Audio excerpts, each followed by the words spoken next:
한동훈 국민의힘 대표가 김건희 여사 논란을 해결하기 위한 하나의 방식으로 제시한 게 바로 특별감찰관 추천입니다. 이를 놓고 여당이 내용을 겪고 있는데요. 도대체 어떤 제도길래 이러는 건지 김주영 기자와 함께 따져보도록 하겠습니다. 김 기자, 한 대표가 강하게 추진하고 있는 특별감찰관, 어떤 제도인지 먼저 설명해 주시죠. 네, 특별감찰관은 대통령 주변 사람들이 권력을 남용하거나 부패 행위를 저지르지 않도록 감시하는 시스템입니다. 대통령과 그 직계 가족, 그리고 대통령 비서실 고위공직자들의 비위 행위를 감찰하는 권한을 가진 독립기관인데요. 민정수석실이 대통령실 외부 정부기관들을 관리 감독한다면 특별감찰관은 대통령실 내부의 비위를 감찰하는 기관입니다. 네, 근데 특검이라는 건 저희들이 참 많이 들었어요. 야당이 계속 추진하고 있는데 이 특별감찰관은 좀 생소합니다. 네, 이 자리가 8년째 공석입니다. 박근혜 정부 때 특별감찰관법이 만들어지고 이석수 전 감찰관이 첫 특별감찰관으로 임명됐는데요. 당시 우병우 전 민정수석 등을 내사하다가 감찰 내용을 언론에 유출했다는 이유로 청와대와 갈등을 빚고 1년 만에 사임했습니다. 이후 문재인 정부에서는 공수처가 신설되면서 업무가 겹친다는 이유로 임명이 이뤄지지 않았고요. 윤석열 대통령도 대선 공약으로 특별감찰관 임명을 약속했는데 여전히 이 자리는 공석입니다. 이번 국정감사에서는 이 특별감찰관 자리가 비어 있는데 몇 년째 임대료 등으로 매년 10억 가까운 예산을 쓰고 있는 것이 지적을 받기도 했습니다.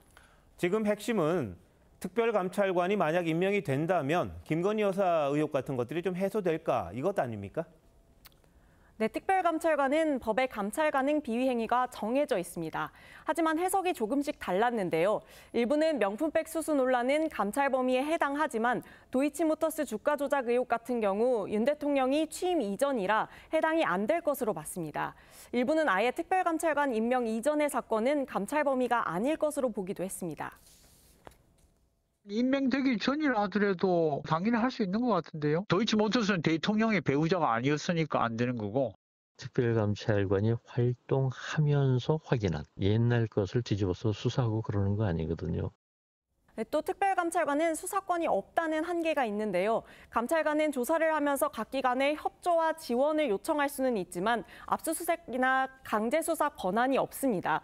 직접 기소를 할 권한도 없어서 혐의를 확인하면 검찰에 고발하는 형식입니다. 네, 그래도 임명이 돼서 실제로 운영을 하면 좀 긍정적인 효과가 있지 않겠나 이렇게 보는 분들도 많더라고요.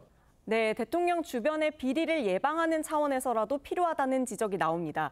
이것 때문에 매 정권이 들어설 때마다 야당은 특별감찰관 임명을 주장해왔는데요. 지금 임명을 할지 이렇게 큰 논란이 있다는 것 자체가 정권이 껄끄럽게 여길 견제장치가 된다는 의미이기도 합니다. 원천 차단하거나 그러지는 못하더라도 장치가 있는 것과 없는 것은 다르기 때문에 분명히 의미는 있을 거라고 봅니다. 네, 처음부터 아마 이런 것들이 있었더라면 지금 같은 의혹이 점점 커진다든지 구설이 오른다든지 그런 것 좀 줄어들지 않았겠나 싶기도 합니다. 김 기자 잘 들었습니다.